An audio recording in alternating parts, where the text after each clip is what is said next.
පරිගණක කොටස් වෙළඳාම සඳහා ලක්මාල් දිවින පුරා සංචාරය කරයි. සෑම වෙළඳාකන පසු ඔහු වෙළඳාම විස්තරෝගී ටැබ්ලට් පරිගණකයේ වෙත ස්පර්ශක තිරයේ භාවිතයෙන් ඇතුළත් කරයි.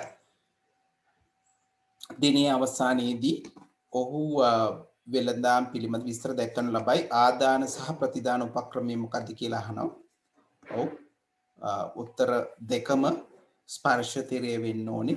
ආදානිය දෙන්න අපි ස්පර්ශ තිරය හරහා දකින්නේ. ඒක ඔයාලට ඕනම් පුතේ ඩිස්ප්ලේ එක කියලා කියන්නත් පුළුවන්. නමුත් ඒත් ස්පර්ශක තිරේම තමයි. එතකොට ආදානියත් ස්පර්ශක තිරේ ප්‍රතිදානයත් ස්පර්ශක තිරේ විදිහට තමයි අපිට ගන්න වෙන්නේ.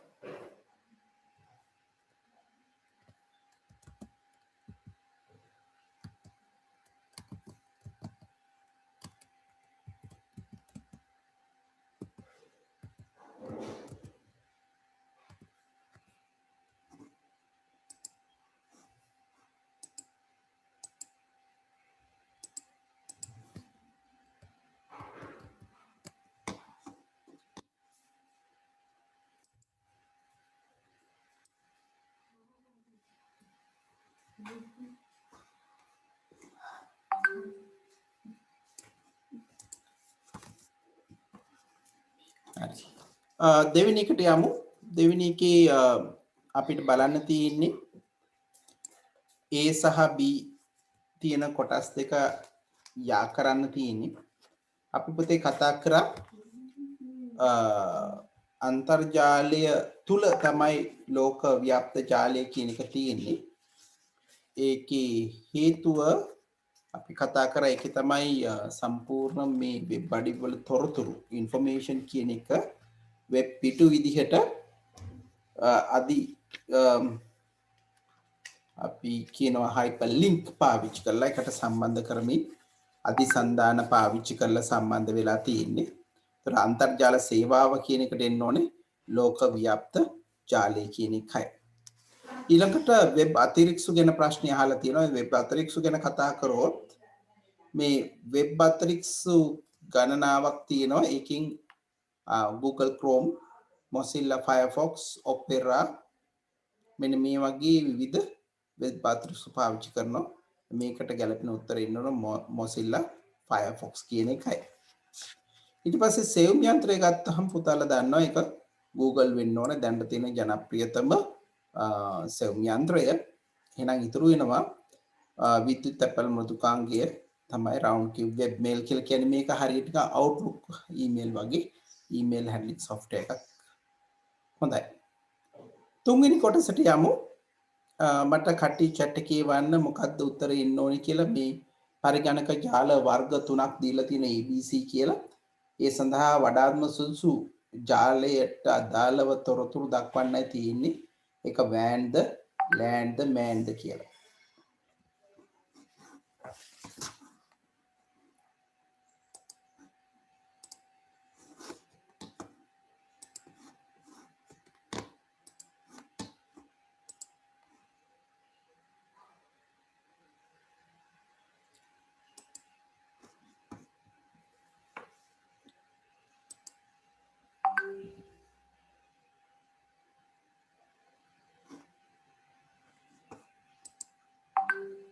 කවිෂ උත්තර ටික ඉවලා තියෙනවා. හරි පුතේ උත්තර ටික.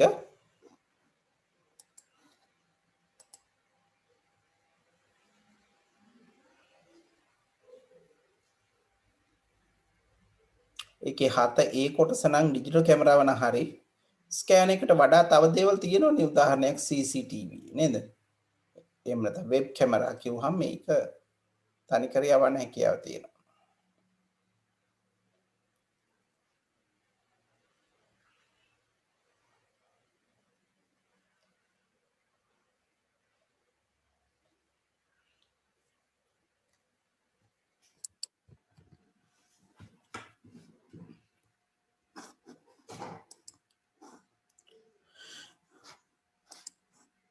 ඔව් පළවෙනි එක මොකක්ද දෙන්න ඕනේ? සාමාන්‍යයෙන් පාසල් පරිගණක විද්‍යාගාරයක් වගේ කෙටි එකකට අපි කියනවා ඔව් local area network කියන එක. කුඩා එකක්. ඊළඟට කොළඹ නිව්යෝක් වැනි ඉතා දුරින් තියෙන එකදී අපි පාවිච්චි කරනකට අපි කියන්නේ වයිඩ් ඒරියා නෙට්වර්ක්. එහෙම නැත්නම් අපි අන්තර්ජාලය ගත්තාම ඒකත් විශාලම පරිගණක ජාලය. යම් නගරයක් ඇතුලේ වැඩි කිලෝමීටර් 16ක් වගේ දුරක් ඇතුළත සම්බන්ධ වෙනවා නම් අපි ඒවට කියනවා මෑන් කියලා. මම හිතන්නේ මේ ප්‍රශ්නෙට තරම් අමාරු වෙන විදිහක් නෑ. රයිට්. හතරවෙනි එකට බලමු. හතරවෙනි එකේ උත්තර ටික එවන්න පුතේ මට chat එකේ.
හොඳයි පොතේ මේකෙදී පළවෙනි කොන්දේසිය අනිවාර්යයෙන්ම තියෙන්න ඕනි කියලා කියනවා. ඊට පස්සේ දෙවෙනි හෝ තුන්වෙනි විෂයට දෙවෙනි කොන්දේසිය අනුව එන්න ඕනේ. ඒතර පළවෙනි විෂය කියන එක x කියලා දැක්වුවොත් දෙවෙනි තුන්වෙනි ගත්තාම ඒක y z වෙන්නේ y z දෙකෙන් එකයි කියලා කියනවා. ඒ නිසා අපිට මේක ලියන්න පුළුවන් x and y හරි z කියලානේ. මේ විදිහට ලියන්න පුළුවන්. අපි ඒක ඩොට් එකෙන් කරොත් ගුණිතය කියන එක ගුණිතේ ඩොට් y plus z ඔය විදිහට තමයි එන්න ඕනේ. මට හරි උත්තරේ වල තියෙනවා ක්‍රිෂාන්, කාව්‍ය, ගයාෂා, සමාධි, හංසමාලා. ඔව් හැමෝම උත්තරේ හරියට වෙලා තියෙනවා. ඊට පස්සේ මේකට අදාළ තර්කන පරිපත්‍ය අඳින්න කියලා තියෙනවා. ඒතර තර්කන පරිපත්‍ය අඳින්න කිව්වහම x එනවා y එනවා z එනවා. ඒතර මේ තියෙන xy අතර තියෙන ධන කියලා කියන්නේ එකතුව කියලා කියන්නේ O ගේට්ටුවක්. ඒ කියන්නේ මේ දෙක අතර අපිට O ගේට්ටුවක් අඳින්න වෙනවා. ඊට පස්සේ a එන එකයි x එකට සම්බන්ධ වෙලා අපිට එන්න ඕනේ පුතේ n ගේට්ටුවක්. හරි. අන්න මේක තමයි පරිපතේ එන්න ඕනේ. පරිපතෙත් මට WhatsApp කරලා තිබුණා.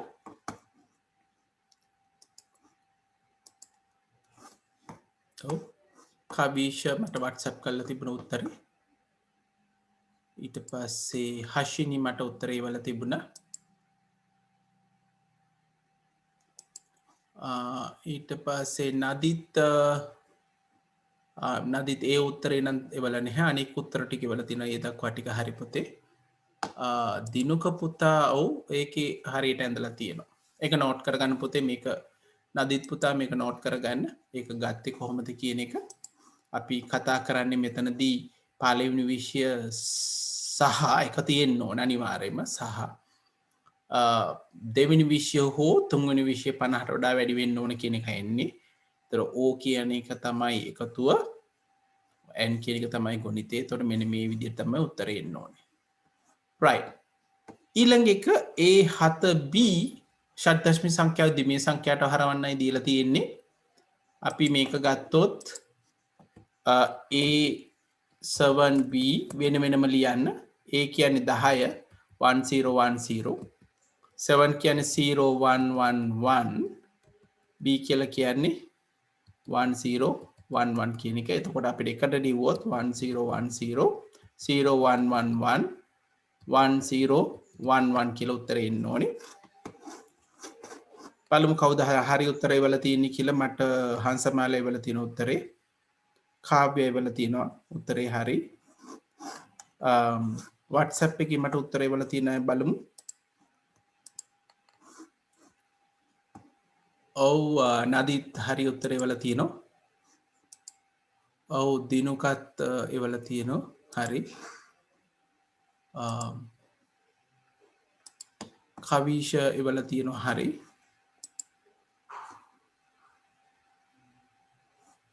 right. විමුක්ති ඒවල තියෙනවා හරි පුතේ. right. අපි ඊළඟ ප්‍රශ්නට යමු. ඊළඟ ප්‍රශ්නේදී අපි බලන්නේ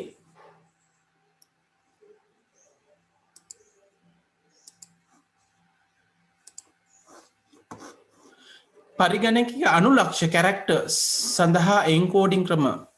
මේකේ අනුලක්ෂණ කියන්නේ කැරක්ටර් සහ සංකේත. සංඛ්‍යා නැහැ. මම දැක්ක BCD කියලා තියෙන BCD එන්න බෑ පුතේ. අපිට එන්න පුළුවන් උත්තර තුනක් තියෙනවා. එකක් තමයි ASCII. එහෙම නැත්නම් ABCD. ඊළඟට Unicode. මෙන්න මේ ක්‍රම වලින් තමයි අපි අක්ෂර එහෙම නැත්නම් විවිධ සංකේත දක්වන්න අපි කතා කරා. ඒ කැපිටල් E අකුර දක්වන්න 65 අගය තමයි ගන්නෙ බිටු 7කින්. ඒතර ASCII සඳහා අපි බිටු 7ක් පාවිච්චි කරනවා. ඒ වගේම තමයි ABCD සඳහා බිටු 8ක් පාවිච්චි කරනවා. Unicode සඳහා බිටු 16 32 64 මෙන්න මේ විදිහට තමයි ක්‍රියාත්මක වෙන්නේ. හරි. මට මේකේ හරි උත්තරේ වෙලා තිබුණා. හංසමාලේ වල තිබුණා.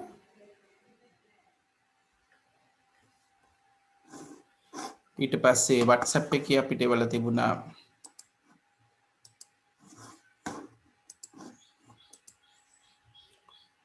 දිනුකේ වල තිබුණා.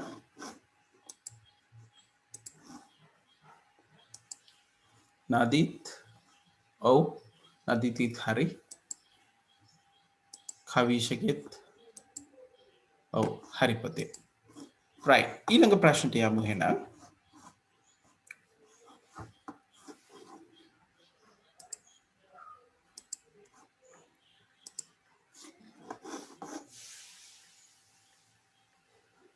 අංකිත ප්‍රතිබිම්බ කෙලිම පරිගණකයට ආදානය කිරීමට අදාළ ආදාන උපක්‍රම වර්ග දෙකක් ලියා දක්වන්න කියලා කියනවා.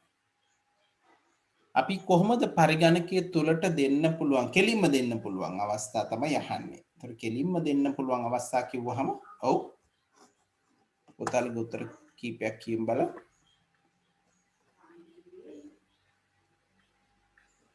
ඔය ගායෂ කියලා තියෙනවා වෙබ් කැමරාව කියලා හරි. මේක ඇත්තටම ඩිජිටල් කැමරා කියලා කියන්න පුළුවන්. ඩිජිටල් කැමරා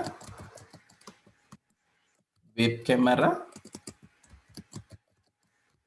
එහෙම නැත්නම් වෙබ් කැම් කියලා අපි කෙටියෙන් කියනවා. then we have CCTV. මේ ඕනම එකකින් දෙකක් උත්තර විදිහට ගන්න හැකියාව තියෙනවා. දත්ත හෝ ක්‍රමලේඛ භාවිත කරන දෙදෙනෙක් අතර හුමාරු කරන සහ භාවිත කරන දත්ත ආචරණ වර්ග දෙකක්. ඔව් සමාධි කියලා තියෙන CD DVD හරි පුතේ.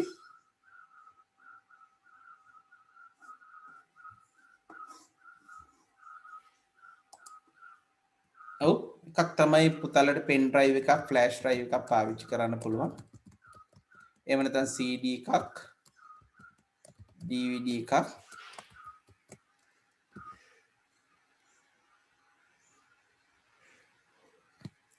තර CD DVD Blu-ray කියන එකත් ගන්න පුළුවන්.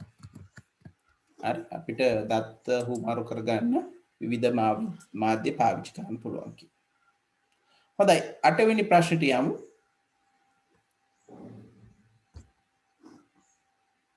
මේ Photoshop එකේ තමයි පෙන්වන්නේ. නමුත් මේකටම සමාන විධානයන් අපි GIMP වලදී දැකලා තියෙනවා. ඒ නිසා බලන්න A B C D E F කියන එක මට හදලා එවන්න මොනවද මේ තියෙන රූප සටහන් කියලා. ඔව් පුතේ එතකොට select free කියන tool එක අපි පාවිච්චි කරලා තියෙන ගොඩක් අය ඒක හරියට එවලා තියෙනවා. අපිට අවශ්‍ය හැඩයකින් මේක තෝරගන්න තමයි පාවිච්චි කරන්නේ. එතකොට B කියන එක move tool එක, C කියන්නේ clone stamp කියන tool එක පුතේ. අපි clone stamp කියලා තමයි ඒකට කියන්නේ. ඊට පස්සේ colors අපි shade කරලා ගන්න මේකට අපි ඇත්තටම GIMP වලදී කියන්නේ blend කියලා. හරි එහෙම නැත්නම් gradient කියලා කියනවා අපි Photoshop වලදී. E වලදී ඒක text tool එක මම හිතන්නේ ඒක ගොඩක් අයගේ හරි.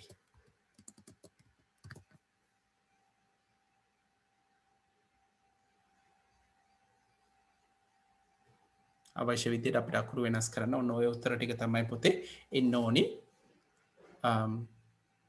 අපි ඊළඟ එකට යමු.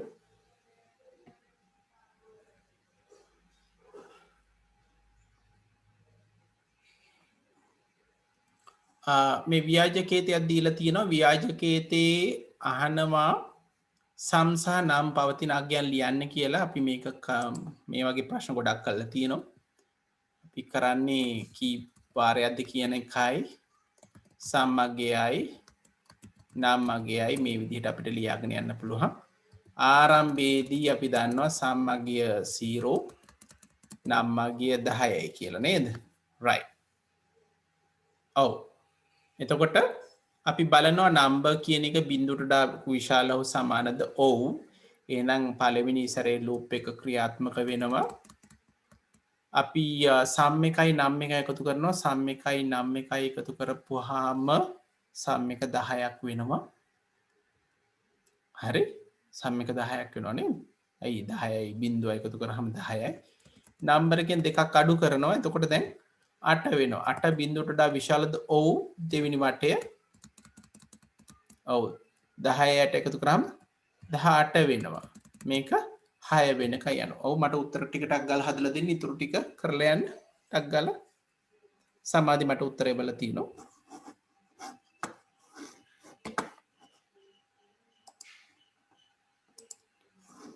බලමු මට WhatsApp එකේ උත්තරය බලලා තියෙන එක.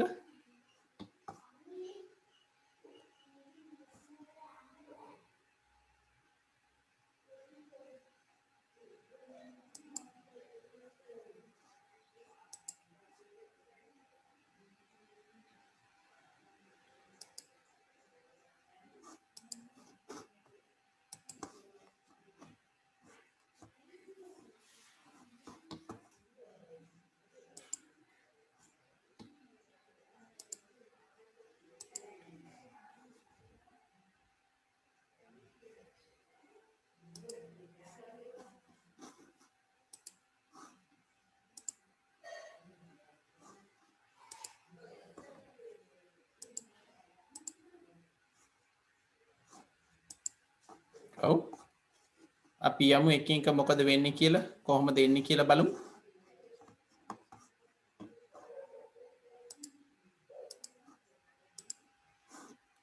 ඔව් ඊට පස්සේ මොකද වෙන්නේ?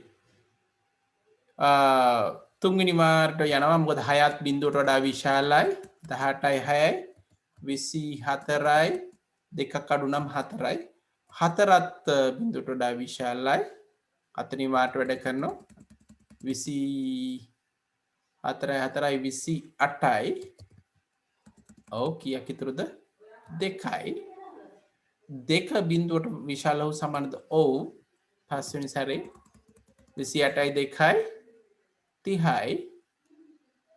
30න් නම්බර් එක ගිහපුවාම දෙකක් බිංදුව වෙනවා. ඊට පස්සේ මොකද වෙන්නේ? බිංදුව බිංදුවට වඩා විශාල සමානයි. එකත් ක්‍රියාත්මක වෙනවා. එහෙනම් 30යි බිංදුව එකතු වුනහම 30යි මේකෙන් අඩු කරාම ඍණ දෙකයි. එහෙනම් උත්තරේ ගොඩක් අයගේ හරි පුතේ. අවසාන උත්තර දෙක එන්න ඕනේ සම් එක 30යි. හරි. නම්බර එක ඍණ දෙක එන්න ඕනේ. ගොඩක් අයගේ උත්තරේ හරි බොහොම හොඳයි. අපි 10 වෙනි එකට ගියොත්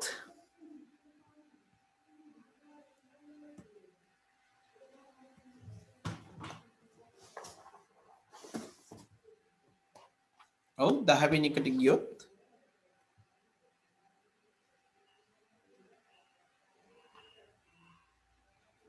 මොකක්ද එන්නේ? ඔව් එකම කාර්යය නැවත නැවත යෙදෙනවයි කියන එක නිසා ශාරීරික වේදනාවලට මොකද වෙන්නේ? අපි කියන්නේ මොකක් කියලාද? ඔව් පුනරාවර්තන ආතතිය අපි කියන repetitive stress injury කියලා තමයි කියන්නේ. දැන් මේකට කියන්නේ RSI කියලා. ඇසට වෙන එක බොහොම ලේසි නමින්ම තියෙනවා. පරිගණක දෘෂ්ටි සහ ලක්ෂ්‍ය CVS තමයි එන්නේ. හොඳයි පුතේ. එහෙනම් මට උත්තර ටික ගොඩක් අය හරියට එවලා තිබුණා. පොඩි පොඩි තැන් මම දැක්ක අඩුපාඩු තියෙන එක කමක් නැහැ හොඳයි. හැබැයි හැමෝම try කරන්න ඕනේ මම කියන වෙලාවට. එහෙම නැත්නම් මේක අඩුතරමේ පේපර් එක දුන්නාම ගෙදරින් try කරන්න ඕනේ. හරිද පුතේ? right. හොඳයි. අපි එහෙනම් එක කොටස ටිකක් ටක්කලා බලමු. මම පුතාලට ෂෙයා කරන්නම් ඒක.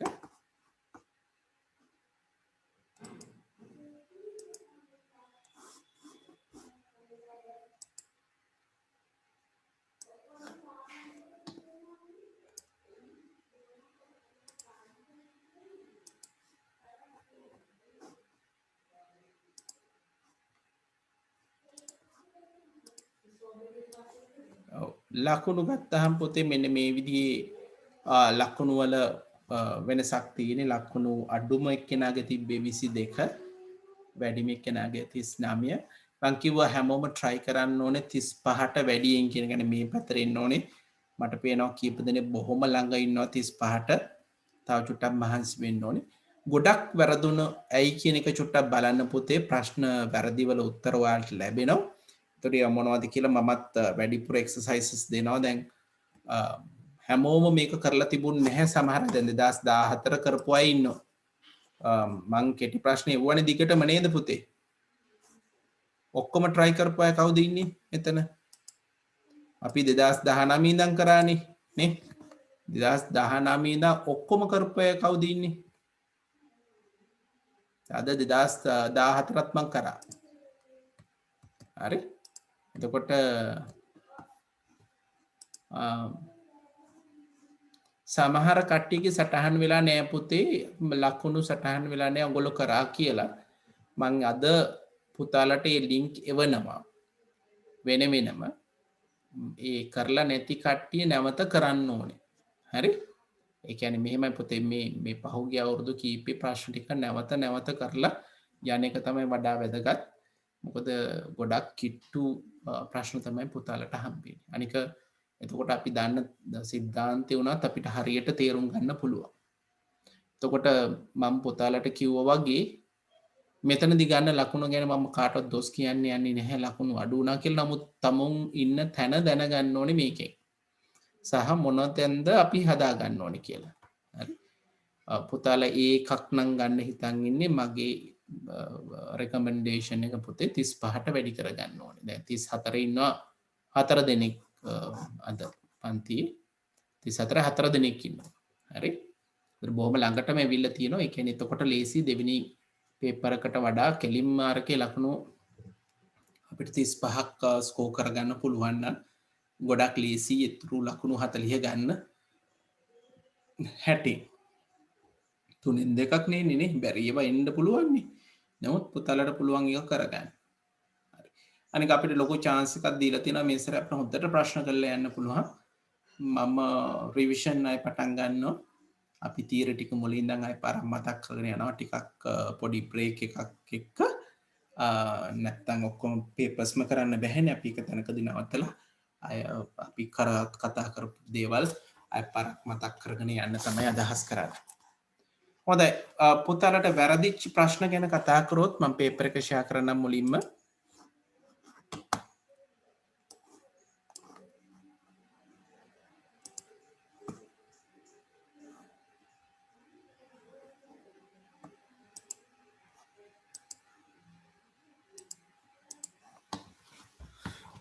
right මං ෂෙයා කරන්නම් පුතේ පේපර් එක මුලින්ම අපි පේපර් එකට යමු පළවෙනි ප්‍රශ්නේ පුතාලගේ දීලා තියෙනවා අපේ කතා ඒක හැමෝගෙම හරි පුතේ මං කතා කරන්න යන්නේ කොම හරි අයගේ කිසි ප්‍රශ්නයක් නැහැ ඊට පස්සේ දීලා තියෙනවා දෙවෙනි ප්‍රශ්නේ එක්කෙනෙක්ගේ වැරදි මම වැරදි නිසා කතා කරන්න යනවා දෙවෙනි ප්‍රශ්නේ මේක අහනවා පරිගණක ප්‍රතිදාන උපක්‍රමයක් වෙන්නේ මොකක්ද කියලා මේකෙදි පුතාලට පේනවා ඇති අංකිත කැමරාවක් කිව්වහම ඒක ආදානයක් වෙනවා B ස්පීකරය ඒක ප්‍රතිදානයක් දෘඩ තැටි කියන්නේ ආචයනයක් ඒක නිසා මේකේ උත්තරේ එන්න ඕනේ B පමණයි කියන එක පොතේ මේක තමයි B පමණයි කියලා එන්නේ right කලින් එකේ කාර්යක්ෂමතාව සහ භෞතික ප්‍රමාණය කියලා මම මේ ගැන වැඩි කතා කරන්න යන්නේ නැහැ තුන්වෙනි ප්‍රශ්නේ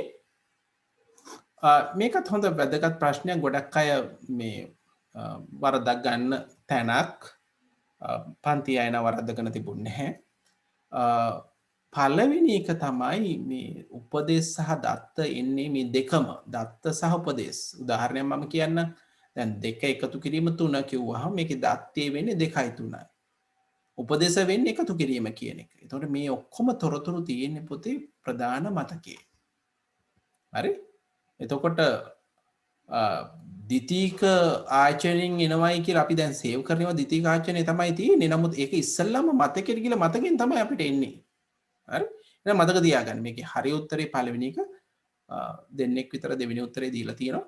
සෙකන්ඩරි ද්විතීක ආචරණයෙන් එනවා තමයි නමුත් ඒක එන්නේ ප්‍රධාන මතකයට. සාමාන්‍යයෙන් අපි පරිගණකයේ ක්‍රියාත්මක කරාට පස්සේ ඒ අපේ හાર્ඩ් ඩිස්ක් එකේ තියෙන තොරතුරු ප්‍රධාන මතකයට ගෙනලා එතනින් දැන් තමයි අපි ක්‍රියාත්මක වෙන්නේ. ඒතර අපි අර බූට් වෙන වෙලාවේදී වෙන්නේ ඇත්තටම අපිට අවශ්‍ය ඔක්කොම සියලුම වැඩසටහන් ප්‍රධාන මතකයට ලෝඩ් කරගන්නවා. හරි? ඒක නිසා පුතේ මේකේ පළවෙනි එක තමයි පිළිතුර වෙන්න ඕනේ. ඊට පස්සේ හතරවෙනි ක්වෙස්චන් එකත් එක්කෙනෙක් විතරක් වරද්දලා තිබුණා. මම හින්දා ටක් ගාලා කතා කරොත් මේකෙදි කියන්නේ චිත්‍රයක් යවන්න ඕනේ කියලා විවිධ තැන්වලට. ඒතකොට මේකේ හරි උත්තරේ එන්න ඕන පුතේ විද්‍යුත් තැපෑල ඊමේල් හරහා විතරයි මේ දේ ලේසි වෙන්නේ. අපිට ලෝකල් ඒරියා නෙට්වර්ක් කියන එක අපි කතා කරා පුතේ බිලියනයක් ඇතුලේ. එතකොට මේ බිලියනයක් ඇතුලේ අපිට මේ දුර ගැන කතා කරන්න බෑ. ඒ නිසා ඒ වැරදි උත්තරේ එන්න ඕනේ B පමණයි කියන එක. ඊට පස්සේ මේ ප්‍රශ්න නම් බොහොම හොඳට පුතාලා කරලා තියෙනවා දශමික සංඛ්‍යාවට හරවලා තියෙනවා මම ඉගෙන කතා කරන්න යන්නේ උත්තරේ එන්න ඕනේ දෙවෙනි උත්තරේ එක හැමෝගෙම හරි ඊට පස්සේ දිමේ සංඛ්‍යාවට තුලේ දශමික සංඛ්‍යාව මේකේ කෙනෙක්ගේ වැරදි තියෙනවා මම මේක නිසා කතා කරන්න කැමති මේකේ උත්තරේ ගන්න පුතාලා දන්නවා මේකේ දිමේ සංඛ්‍යාවන් අපි දැනගන්න ඕනේ එතකොට මේ දිමේ සංඛ්‍යාව කිව්වහම මෙතන එනවා 1 2 4 8 16 32 හරි ඒතර මෙතන සම්පූර්ණ ඔක්කොම આવොත් 65ක් එන්න ඕනේ නේද පුතේ 65ක් කියලා කියන්නේ දැන් පුතාලා මෙතන දන්නවා sorry 65ක් නෙමෙයි මෙතන ඉන්නේ 1 2 4 8 16 32යි 31යි වුණාම පුතේ එන්න ඕනේ 63 ඒ 63න් අඩු වෙන්න ඕනේ 1 2 4 8 16 ඒ කියන්නේ 20ක්. ඒක එතකොට මෙතෙන් දෙන්න ඕනේ 43. එන උත්තරේ එන්න ඕනේ පුතේ මෙන්න මේ තුන්වෙනි එක කියන එක මේක වරද්දලා තිබ්බා. පුතලා මගෙන් ඇහුවොත් කොහොමද මේ 32යි 31යි ගති කියලා පුතලා දන්නා මෙතෙන්ට එනකොට 32 එන්නේ. ඊටු ඔක්කොම එකතු කරනවා 31 එන්නේ. ඔක්කොම ගත්තොත් ඒකෙන් මම මේ බිංදු තියෙනවා අඩු කරපු එක තමයි කරේ. බිංදු තියෙන්නේ 16 4යි 20යි. ඒතර උත්තරේ 43 කියලා එනවා. හොඳයි. අපි ඊළඟට එක ගියොත් අවමාගිය මේකත් එක්කෙනෙක් වරද්දලා තිබ්බා මේක ලේසි ප්‍රශ්නයක්. අවමාගිය මොකද්ද කියන එකයි. මොකද දැන් පුතාලට පේනවා ඇති මේකේ අවමාගිය බැලුවම පේනවා 49 කියලා නෑ 49 නෙමෙයි වෙන්නේ. මොකද හේතුව පුතාලා දන්නා මෙතන 9යි මෙතන 16 වරක් 4 ඒතර දන්නවා 64යි 9යි 73ක් විතර එනවනේ හරි ඊට පස්සේ මෙතන ගත්තොත් අටේ පාදයෙන් තියෙන මේක 7යි මේක 8 වරක් 7 56යි 7යි මෙතන එන්නේ 63ක් විතර ඇත්තටම උත්තරේ අවමගේ නෙමේ කානික ඔක්කොම වැඩි ඇත්තටම ඔයාලා හෙව්වොත් බැලපෙනේ උදාහරණ මේක ගත්තොත් 1 2 4 8 16 32 64 128ක් කියනවා එහෙනම් කොහොමත් වැඩි මේ කැල්කියුලේට් කරන්න අවශ්‍යම නැහැ එහෙනම් උත්තරේ එන්න ඕනේ මේකෙදි පුතේ තුන්වෙනි උත්තරේ තමයි හරි උත්තරේ විදිහට අපිට ගන්න වෙන්නේ එතනින් පස්සේ අටවෙනි ප්‍රශ්නෙත් වරද්දගෙන තිබ්බා කීප දෙනෙක් එක විශාලාත්ම ෆයිල් එක අහන්නේ මේකේ පුතාලා දන්නවා මෙගාබයිට් එකක් කියලා කියන්නේ 1 මෙගාබයිට් කිව්වහම 1 MB කියන එක සමාන වෙන්නේ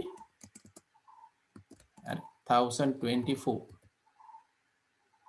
කිලෝබයිට් හරි එහෙනම් 1024 කියන එකෙන් තමයි එන්න ඕනේ. ඒතර මේක වරදින්න බෑ. ඒතර 1 මෙගාබයිට් නම් හරි එතකොට මෙගාබයිට් එකක් කිව්වහම අපි දන්න 1024ක් කිලෝබයිට්. ඒතර කිලෝබයිට් 912 කියන එක කුඩායි. බයිට් 700 කියන්නේ තවත් අඩුයි. බයිට් 1024 කියන්නේ 8ට පළවෙනි එක තමයි එන්න ඕනේ. වරද්ද ගන්න එපා. හරි මේ සමහර කට්ටිය දෙක කියලා අරන් තිබුණා වැරදි. මොකද කිලෝබයිට් 1024ක් තමයි 1 මෙගාබයිට් කියන්නේ මෙගාබයිට් එක කියන එක විශාලයි. බයිට් 700ක් කිව්වම ඒක කොහොම කුඩායි. මොකද කිලෝබයිට් එකක්වත් නැහැ. 1024ක් ආවමනේ ඒක දෙන්නේ. ඒ නිසා 8ට පළවෙනි එකේ එන්න ඕනේ. ඊට පස්සේ 9 වෙනි එක ගත්තොත් පුතේ මේකත් ලේසි එක්කෙනෙක් වරද්දලා තිබ්බ හැබැයි මතක තියාගන්න ඕන දේ තමයි පුතේ A කියන එක 65 මං කියලා තිබුණා මේක කටපාඩමේ පුතාලා දැනගෙන ඉන්න හරි ලේසියි එතකොට වැඩ කරගන්න. මොකද්ද A කියන්නේ 65යි. හරි 65 කියලා කියන්නේ ඔව් 64යි කියන්නේ B2 7යිනේ අපි දන්නවා B2 7යි කියලා. එහෙනම් එතන 1යි 0.3යි 4යි 5යි. එතකොට 6යි 1යි 7යි. ඔක තමයි 65. B කියන්නේ තව එකක් එකතු වෙන්න ඕන. තව එකක් එකතු වෙනවා කියන්නේ මේකට තව එකක් හරි. ඔහොම ගත්තාම හරි ලේසි. 1 1යි 2යි කියන්නේ බිඳුවයි කියන්නේ 1යි බිඳුව මෙතන තියෙනවා 3 5ක්. ඒතර බිඳුව 4ක් එනවා. 1යි බිඳුවයි. ඔක තමයි අපේ උත්තරේ එන්න ඕනේ. කෙටි ක්‍රම පුතාලා මතක තියාගන්න ඕන කොහොමද මේවා උත්තර හදන්නේ කියන එක.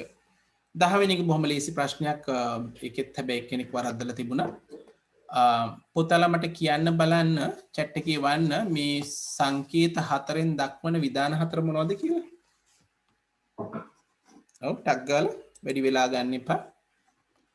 මේ සංකේත හතර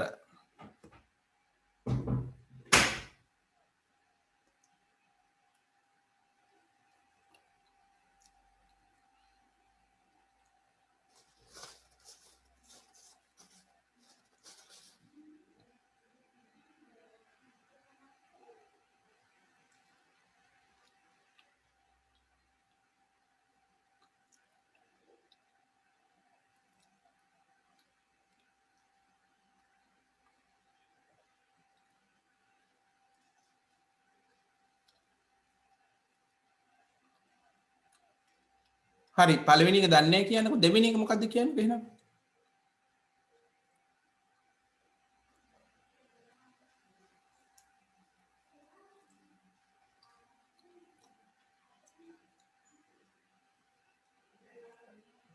දෙවෙනි එක ලේසි එක කට් එක තියෙන්නේ ඊට පස්සේ හතරවෙනි එක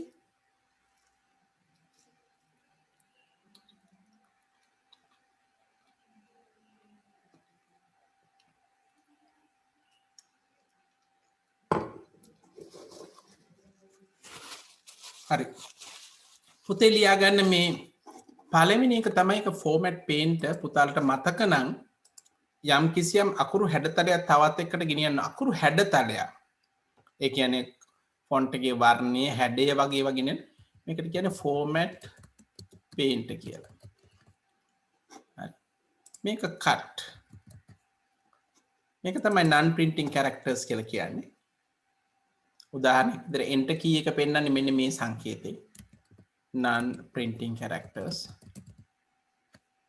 ඊට පස්සේ මේ තියෙන මොන හරි වචනයක් අපි කියන find කියලා. මොන හරි දෙයක් search කරනවා කියන find කියන එක තමයි එන්නේ පුතාලා දැනගෙන ඉන්න ඕනේ. මේකේ අපිට ප්‍රශ්නට උත්තරේ එන්නේ තුන්වෙනි එක. 11 වෙනි ප්‍රශ්නේ ලේසි හැමෝගෙම හරි. ඔව්. උත්තරේ එන්නේ දෙවෙනි එක. ඒක මම හිතා ඩිස්කස් කරන්න දෙයක් ඇත්තෙම නැහැ. 12 ප්‍රශ්නෙත් එක්කෙනෙක් විතරක් වරද්දලා තිබුණා. නමුත් ඒක මම හිතන්නේ කතා කරන්න අත්‍යවශ්‍යම නැහැ කියන එකයි. අපිට මේකෙදී ඉන්නේ මේ වම් පැත්තට කෙල්ල කරලා තියෙනවා. ඊට පස්සේ B කියන එක දකුණු පැත්තට C මැද්දේ කියන එක දෙක තමයි එන්න ඕනේ. 13 වෙනි එක අර වගේමයි එකෙත් එක්කෙනෙක් වරද්දලා තිබුණා.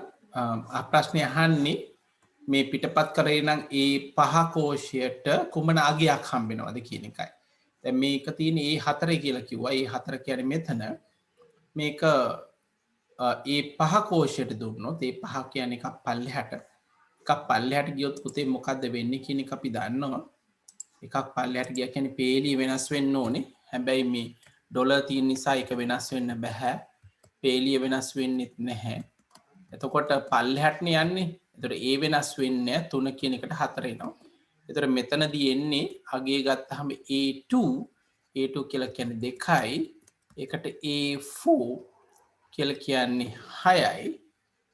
මේ දෙක තමයි එකතු වෙන්න ඕනේ. ඒ කියන්නේ උත්තරේ එන්න ඕනේ 8 කියන එක. මේක තමයි උත්තරේ එන්න ඕනේ. ඒකට ගොඩක් අය මේක හරියටම හදලා තිබුණා පුතේ. බොහොම හොඳයි. ටිකක් පැටලෙන විදිහට දීලා තියෙන්නේ. ඕනන්ට ගොඩක් අය කළාද එක්කෙනෙක් විතරයි මේක වැරදිලා තිබුණේ. හොඳයි 14 වෙනි ප්‍රශ්නේ sum A2 B2 තියෙනවලු C2 වලදී එක C3. ඒ කියන්නේ එකක් පල්ලෙහාට එකක් පහළටයි යන්න ඕනේ. පුතල දැන් එකක් පහළට කියලා කියන්නේ මේකේ අගය එකකින් වෙනස් වුණා නම් හරි. ඒ කියන්නේ A3 to B3 කියලා ගෙන්න ඕනේ. ඒ කියන උත්තරේ 4 වෙනි කියනවා. මම හිතන්නේ මේකත් කලබල නොවුනා නම් අමාරු එකක් නෙමෙයි කියලායි. ඊට පස්සේ අපි 15 වෙනි ප්‍රශ්නට ගියොත් control n කියන එකේ නව සමර්පණයක් කියන එක අපි හැමෝම දන්නවා.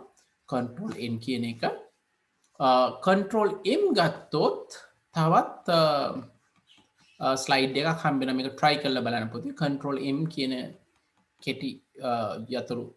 කෙටි මං යතුරු සංයෝජනය ගත්තොත් එහෙම නැත්නම් ෂෝට්කට් කී එක ගත්තොත් ඒකෙදී අලුත් ස්ලයිඩ් එක එකතු කරන්න පුළුවන් වෙනවා. එතකොට AB දෙකම නිවැරදි කියන එක තමයි අපිට එන්න ඕනේ. මේකත් 9 දෙනෙක් විතර වගේ හරියට කරලා තිබුණා. right 16 අමාරු එකක් නන් නෙමෙයි. ඒකත් එක්කෙනෙක් වරහතලා තිබුණා. මේක අහන්නේ ක්‍රීඩා භාණ්ඩයක් සම්බන්ධ දත්ත ගත්තොත් ඒක මොකේටද අයත් වෙන්නේ කියලා. එතකොට මේක එන්ඩෝනික තමයි රෙකෝඩයක් විදිහට පේලියක් විදිහට තමයි අපි ගන්නෙ. ඊපස්සේ 17 ගත්තොත් 17ත් අර වගේම තමයි මේකේ ප්‍රාථමික යතුරු සඳහා වඩා සුදුසු වෙන්නේ කියලා ගත්තාම භාණ්ඩය තමයි එන්න ඕනේ. සමහර අය මම දැක්කා සැපයීම් ක්‍රමයේ කේත කම්මි කියලා නැහැ.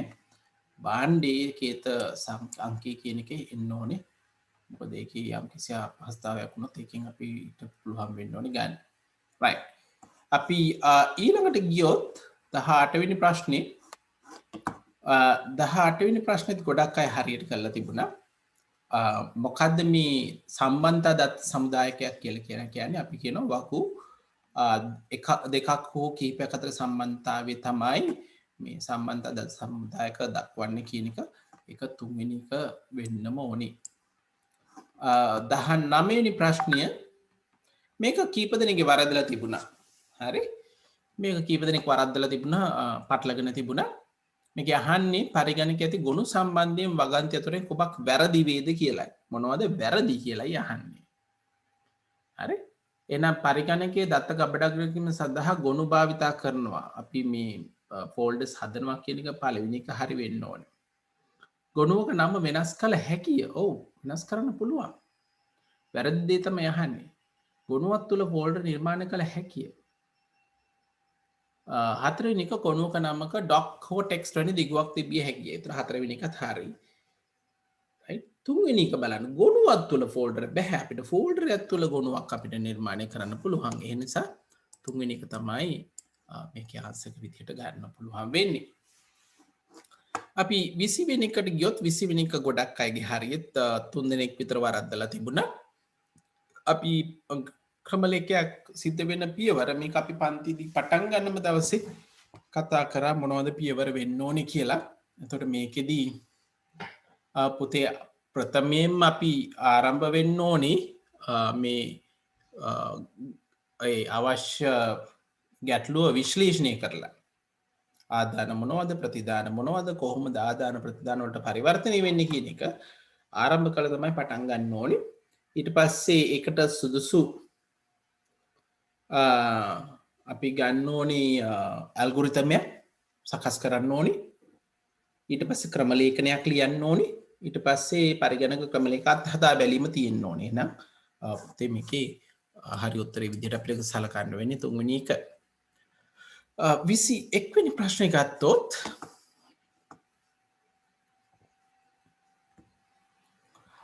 මොනවද මේ හිස් තැන් වලට එන්න ඕනි කියලා තමයි අහන්නේ.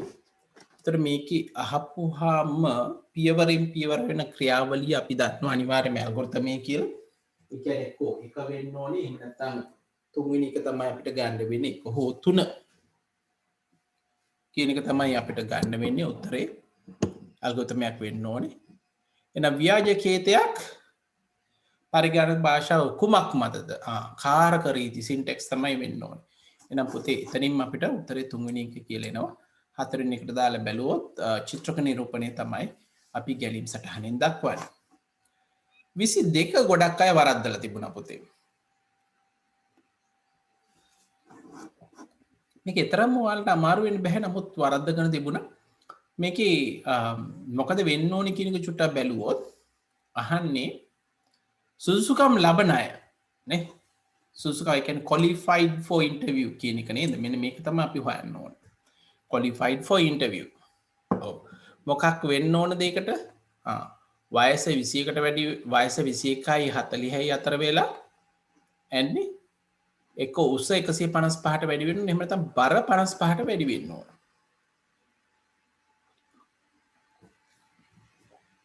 ඉස්සලම් බලන්න වයස මේ දෙක අතරද ඔව් නේද දෙන්නගෙම තියෙන වයස 21 40 එහෙනම් ඒක බලන්න දෙයක් නැහැ. එහෙනම් දැන් බලන්න ඕන උස 155ට වැඩිද? උස වැඩිද 155ට වඩා? ඔව් මෙතන නම් වැඩි. හරි. මේකේ නෑ. බර 55ට වැඩිද? ඔව් නෑ ඒත් නෑ. එහෙනම් මේකේ එකම එක්කෙනයි මේකේදී එන්නේ ක්වොලිෆයි වෙන්නේ. ඒ තමයි අපි ගත්තොත් සුමිත්. අනික එකේදී සම්බන්ධ වෙන්න හේතුවන්නේ රාජුට එන්න. ඔව් උස වැඩිත් නැහැ. උස වැඩි වෙන්න ඕන 155ට රාජුට තියෙන 154යි. බරත් 55ට වැඩි නැහැ 54යි තියෙන්නේ.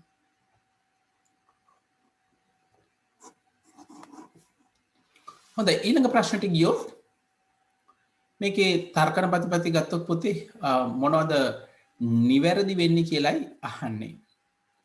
එතකොට මේකේ කියනවා A1යි D බිඳුවයි නා. මේකේ කියන A1යි මේක 1යි D බිඳුවයි නා මොනවද වෙන්න පුළුවන් කියලා අහනවා. මෙහෙම පුතේ ඔයාලා එකක් දැනගෙන ඉන්න ඕනේ. O ගේට්ටුවක් නම් තියෙන්නේ ප්‍රතිදානයේ බිඳුව වෙන්න නම් ආදාන දෙකම බිඳුව වෙන්න ඕනේ.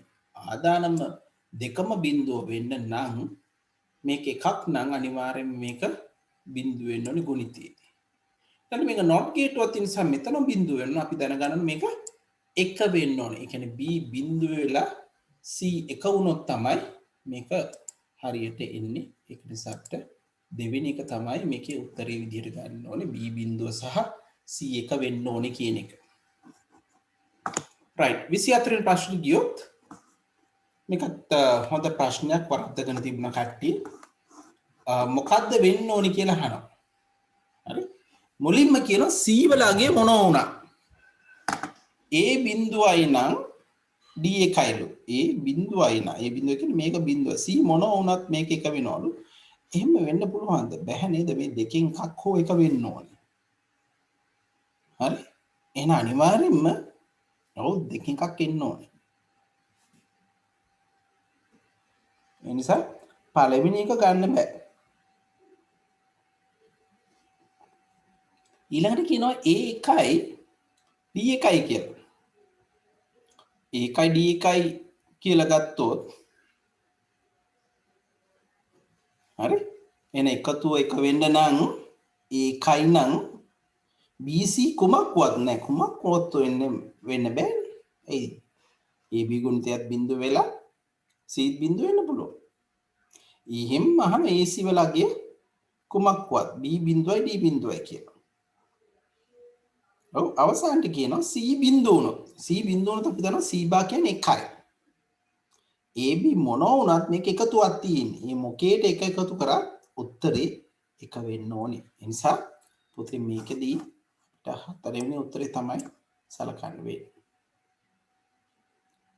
ඔව්.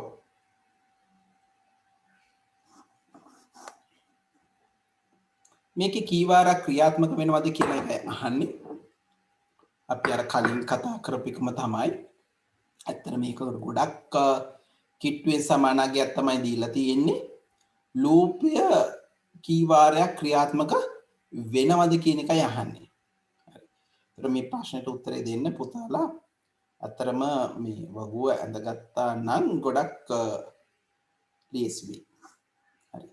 ඒතර කී පාරක් ක්‍රියාත්මක වෙනවද කියන්න ඕන නිසා මම ටක් ගාලා ගත්තොත් අපි T කියන එක ගත්තොත් how many times some නම් කියලා දැම්මොත් ආරම්භයේදී අපි දන්නවා සම් එක බිඳුවයි නම්බර එක 1යි 10ට අඩුයිද? ඔව් 10ට අඩුයි නම් 1 කියලා ගත්තා. ඔව් එකතුව කියන්නේ මේ දෙක එකට එකතු කරන 1යි මේකට දෙකක් එකතු කරනතර 3යි. 3 10ට අඩුයිද? ඔව්. එතකොට එහෙනම් මේ දෙවෙනි වටය ඔව් 1යි 3යි 4යි මේකට එනවා 5යි කියලා. තුන්වෙනි එක ඔව් 4යි 5යි 9යි මේකට දෙකක් 7යි. ඔව් අපි බලනවා 7 10ට වඩා අඩුද? ඔව්. ඔව් 9 7යි 16යි මෙතනදී 9. ඊට පස්සේ පස්වෙනි පියවරේදී ඔව් සම් එක 25යි මේක එනවා 9ට දෙකක් 11යි කියලා.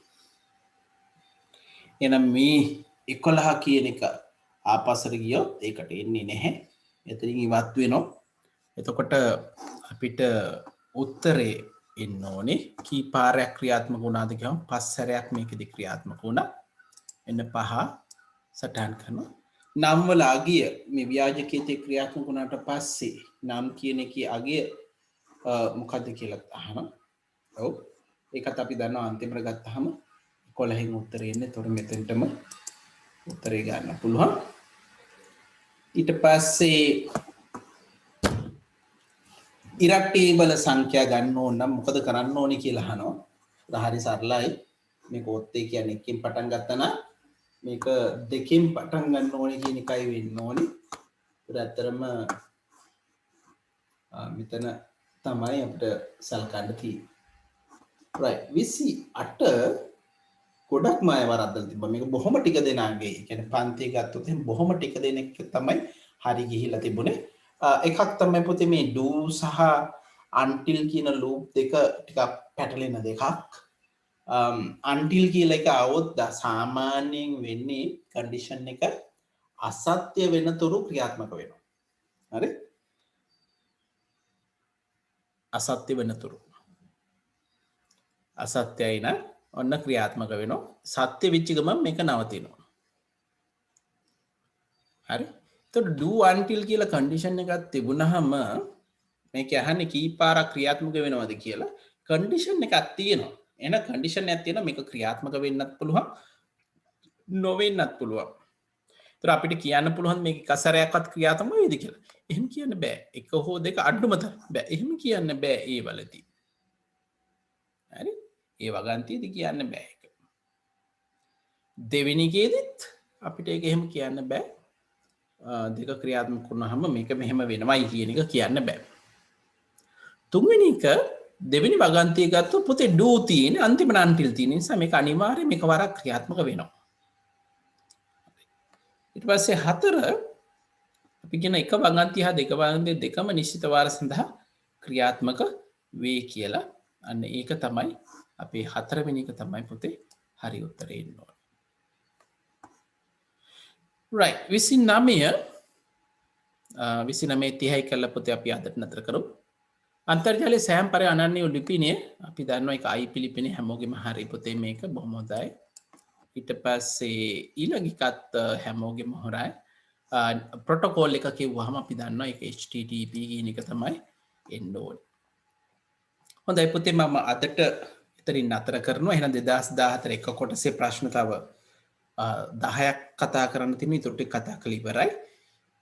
ලබන සතියේ එහෙමනොත් තවත් පාඩමකින් අපි පටන් ගන්නවා. පේපර්ස් තව තියෙනවා අතරම කීපයක් කරන්න. ඒ අතරේ මට